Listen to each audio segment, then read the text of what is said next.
নমস্কার, আমি পাইলি আবার চলে এসেছি নতুন একটা রেসিপি নিয়ে। তো গরমের মধ্যে না রান্না করতে ইচ্ছে নেই, তাও কিছু করার নেই, রান্না তো করতেই হবে।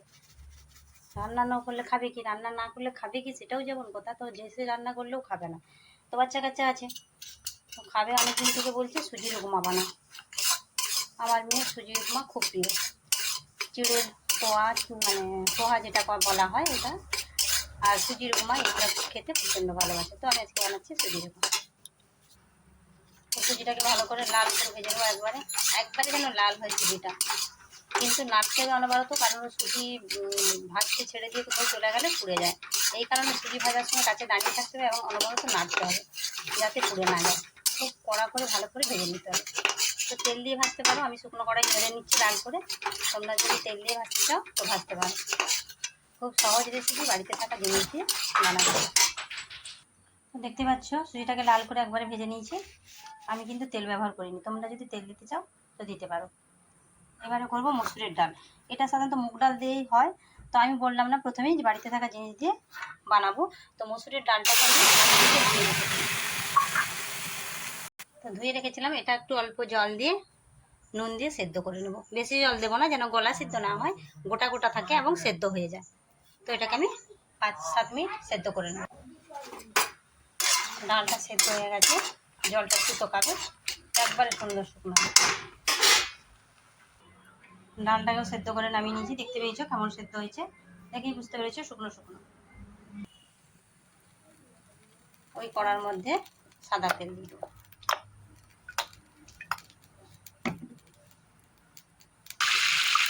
এই তেলের মধ্যে দিলাম গোটা জিরে আর কাজু পাতা।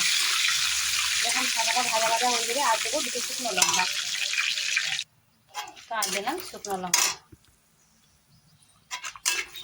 এবারে আলু পেঁয়াজটা যে কেটে রেখেছি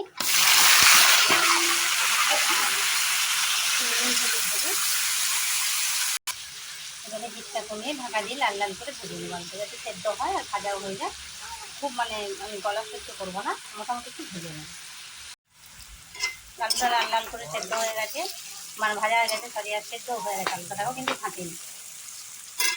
মানে একবারে গলা সেদ্ধ হয়নি, একটু শক্ত থাকলে কোনো অসুবিধা নেই, কারণ এটা আবার জল দিতে হবে। তো এবারে আমি সুজি আর ডাল দিয়ে ভেজে রেখেছিলাম, সুজিটা ভেজে রেখেছিলাম, ডালটা সেদ্ধ করেছিলাম, এবারে দিয়ে দেবো। আর এর মধ্যে দেবো চিনি। চিনিটা খুব অল্প পরিমাণে দেবো। দেখতে পাচ্ছ জল দিয়ে দিয়েছি। এটার পরিমাপটা হবে, যদি 2 কাপ সুজি দিই, ওখানে দিতে হবে 1.5 কাপ ডাল, যে ডালই ব্যবহার করি। তো 1 কাপ দিলেও চলবে, তো 1.5 কাপ দিলে ভালো হয়। আর চিনি দেবো 1 কাপ, আর জলটা দেবো টোটাল যত কাপ সুজি আর চিনি আর এ নিয়ে হচ্ছে তত কাপ আমি জল দেবো। মানে সুজি ডাল চিনি যতটা পরিমাণ হচ্ছে তত কাপ আমি জল দেবো। বেশি জল দেওয়া যাবে না, তাহলে কাঁটা কাঁটা হয়ে যাবে, ঝরঝরে ভাবটা আসবে না। তো যখন দেখতে পাচ্ছ, কারণ আমার অলরেডি ডাল সেদ্ধ আছে, আলু সেদ্ধ আছে, সুজিটা সেদ্ধ হতে যতক্ষণ, সুজি ঘাটা সেদ্ধ হবে না, এটা ঝরঝরা হবে। দেখতে পাচ্ছ আমি নামিয়ে নিয়েছি। এটা যে ঠান্ডা হলে আরও ঝরঝরা হয়ে যাবে, বেশি জল দিলেই ঝরঝরা ভাবটা আসবে না, ঘাটা হয়ে যাবে। তো এটা বাচ্চারা খাবে আমি বলে শুকনো লঙ্কা 2টো দিয়েছি।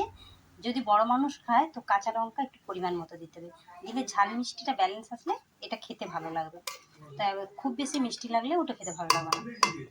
তো আজকের জন্য ভিডিওটা এখানে শেষ করছি, নেক্সট ভিডিও দেখা হচ্ছে। আর আমার এই রেসিপিটা যদি তোমাদের ভালো লেগে থাকে প্লিজ একটা লাইক করো, কমেন্ট করো। ফেসবুক থেকে দেখলে পেজটা ফলো করে নিও, আর ইউটিউব থেকে দেখলে চ্যানেলটা সাবস্ক্রাইব করে নিও। তো এইভাবে নতুন নতুন ভিডিও পেতে সঙ্গে থাকতে হবে। বাই।